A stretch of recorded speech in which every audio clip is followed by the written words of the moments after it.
Welcome to Streaming News Network, where we deliver balanced reporting with the facts that matter.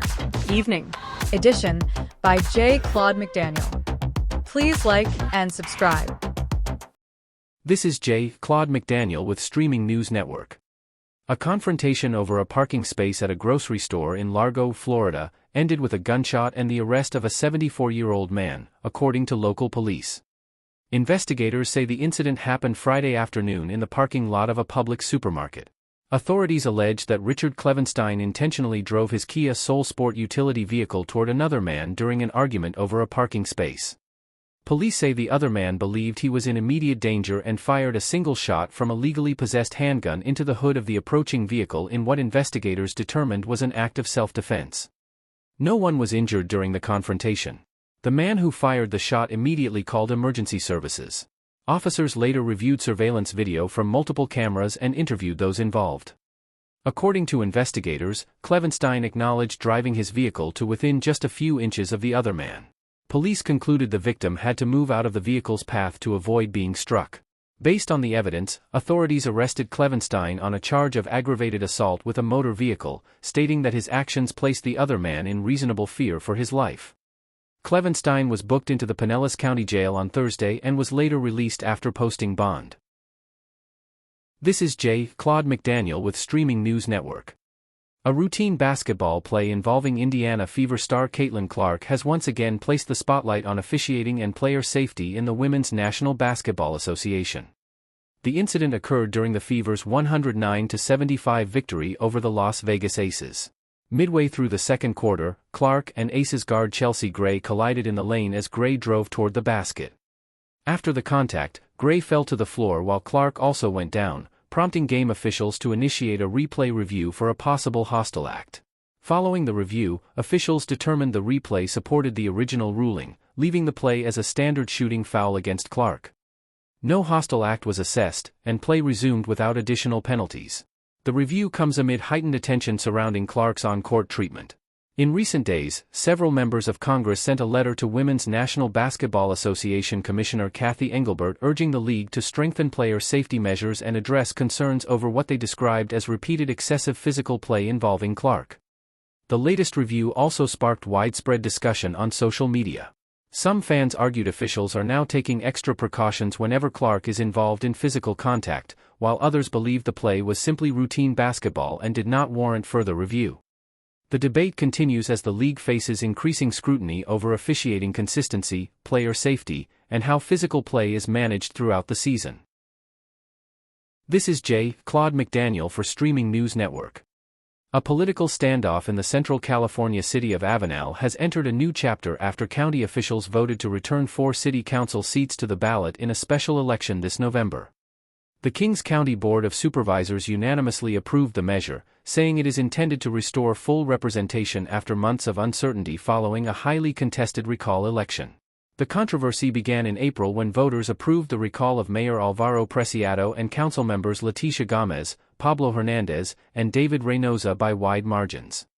However, after the election results were certified, the 4 officials declined to leave office, arguing the recall process had not been properly authorized under city procedures. County officials maintained the recall election was valid. They also stated that, under California election law, officials who have been successfully recalled are not eligible to run in the upcoming special election. Adding to the uncertainty, Councilmember Ricardo Verdugo, the only councilmember not recalled, declared himself mayor one day before the county's vote. His appointment is expected to face legal challenges while the city awaits the November election. County leaders said the special election is intended to give residents the representation they voted for and to help bring stability after months of political disputes, court proceedings, and ongoing investigations involving City Hall and other city properties. This is J. Claude McDaniel for Streaming News Network. A Vermont man convicted in the 2001 killings of 2 Dartmouth College professors is asking a New Hampshire court to reduce his sentence after changes in constitutional law regarding juvenile offenders. Robert Tulloch, now 43 years old, was 17 when he pleaded guilty to first-degree murder in the fatal stabbing deaths of Professors Half and Suzanne Zantop. At the time, state law required a mandatory sentence of life in prison without the possibility of parole. However, in two landmark decisions, the United States Supreme Court ruled that mandatory life without parole sentences for crimes committed by juveniles violate the Constitution. Those rulings were later applied retroactively, allowing certain inmates to seek new sentencing hearings. Tulloch's attorneys are asking the court to impose a sentence with parole eligibility after approximately 30 to 40 years. They argue that he has shown significant personal growth during more than 2 decades in prison, pointing to a lengthy period without major disciplinary violations and records indicating remorse for his crimes. Prosecutors have not yet announced what sentence they will seek during the resentencing hearing. The murders shocked New England after Tulloch and another teenager targeted the married professors during a planned robbery. The second defendant, James Parker, cooperated with prosecutors, received a lesser sentence, and was released on parole in 2024. The outcome of Tulloch's resentencing could influence future cases involving juvenile offenders in New Hampshire as courts continue to interpret evolving constitutional standards. This is Claude McDaniel for Streaming News Network. The North Carolina sports community is mourning the unexpected passing of former North Carolina State University swimmer and assistant coach Jack Roney. He was 39 years old. North Carolina State Swimming and Diving announced Roney's death in a statement, remembering him for the lasting impact he made on the program and extending condolences to his family. Originally from West Palm Beach, Florida, Roney later moved to North Carolina and became one of the university's standout swimmers. During his collegiate career, he set the school's record in the 200-yard breaststroke, a mark that stood for several years before he joined the coaching staff as an assistant. While attending North Carolina State, Roney met his future wife, Marisa, who was also a member of the university's swim team. The couple recently celebrated their 15th wedding anniversary and were raising 5 children, ranging in age from 3 to 11 years old. After leaving collegiate coaching, Roney built a career in software sales while remaining active in his community. Friends and family remembered him as a devoted husband, father, volunteer, church member, fitness enthusiast, and a constant supporter of his children's activities. His obituary states that he died tragically and unexpectedly. No cause of death has been publicly released. Funeral services are scheduled to take place in Raleigh, North Carolina, and a fundraising campaign has been established to help support his wife and their 5 children. This is Claude McDaniel of Streaming News Network. Authorities in Illinois are investigating what they describe as a targeted mass shooting that claimed the lives of 5 members of the same family and left 2 others seriously injured.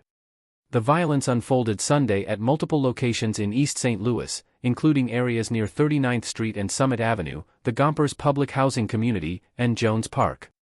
Illinois State Police announced that 2 16-year-old suspects have been taken into custody in connection with the shootings. As of this report, no formal charges have been filed, and investigators continue to gather evidence. Officials said 7 members of the same family were shot during the attacks. 5 victims died, while 2 others were transported to a local hospital with serious injuries. Law enforcement described the incident as a targeted act of violence and emphasized that there is currently no known ongoing threat to the public. Authorities condemned the killings, calling them a horrific act of violence while expressing confidence that those responsible will be held accountable.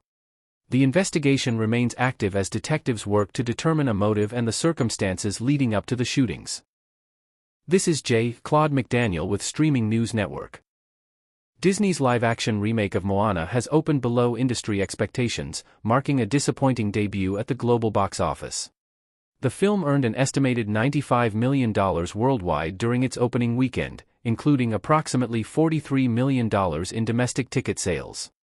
Industry analysts note that the film carried a reported production budget of about $250 million, making its opening a slower start than many had anticipated. Audience reaction has been more positive than critical reviews. Moviegoers awarded the film an average grade of A- in post-screening surveys, even as many critics offered less favorable assessments. The original animated Moana, released in 2016, earned more than $643 million worldwide and later became one of the most streamed films on Disney+. Its sequel, released in 2024, surpassed $1 billion at the global box office. Industry observers suggest the relatively short gap between the recent sequel and this live-action adaptation may have reduced audience demand. Many of Disney's most successful live-action remakes, including Beauty and the Beast and The Lion King, were released decades after their original animated versions, allowing nostalgia to build across generations. Despite the slow start for Moana, the overall box office has remained solid this year, although several major studio releases have also fallen short of expectations. This is Claude McDaniel with Streaming News Network.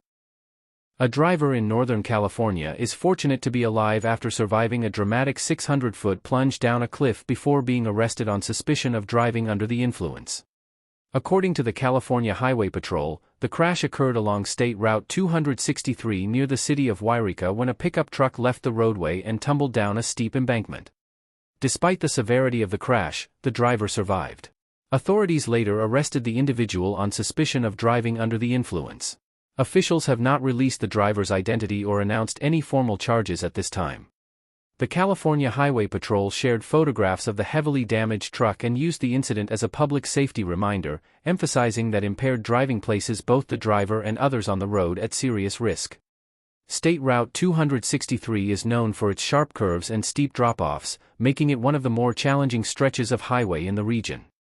If convicted of a first-time driving under the influence offense in California, penalties can include fines, mandatory education programs, suspension of driving privileges, possible jail time, and additional requirements before a driver's license can be reinstated. Authorities continue to investigate the circumstances surrounding the crash. This is Claude McDaniel with Streaming News Network. Television actress Morgan Fairchild continues to capture attention decades after becoming one of the most recognizable stars of the 1980s. Known for her memorable appearances on popular television dramas, including Dallas, Fairchild built a career defined by glamorous fashion, signature blonde hair, and a polished on-screen presence that made her a familiar face throughout the decade. Now in her 70s, Fairchild remains active in public life and on social media, where she regularly shares updates with fans. Recent appearances show that she has largely maintained the classic style that helped define her career, while naturally adapting it over the years. Her trademark blonde hair, bright makeup, and distinctive blue eyes remain hallmarks of her public image. Fans have also noted her colorful wardrobe choices, which continue to reflect the bold fashion sense that made her a style icon during her television career. Beyond her appearance, Fairchild has remained engaged with current events and public activities, demonstrating that her connection with audiences extends well beyond the roles that first made her famous. For many longtime fans, Morgan Fairchild remains a familiar and enduring figure whose career continues to span generations of television viewers. Thank you for listening to Streaming News Network videos and our audio reports. Please like and subscribe to our news channel.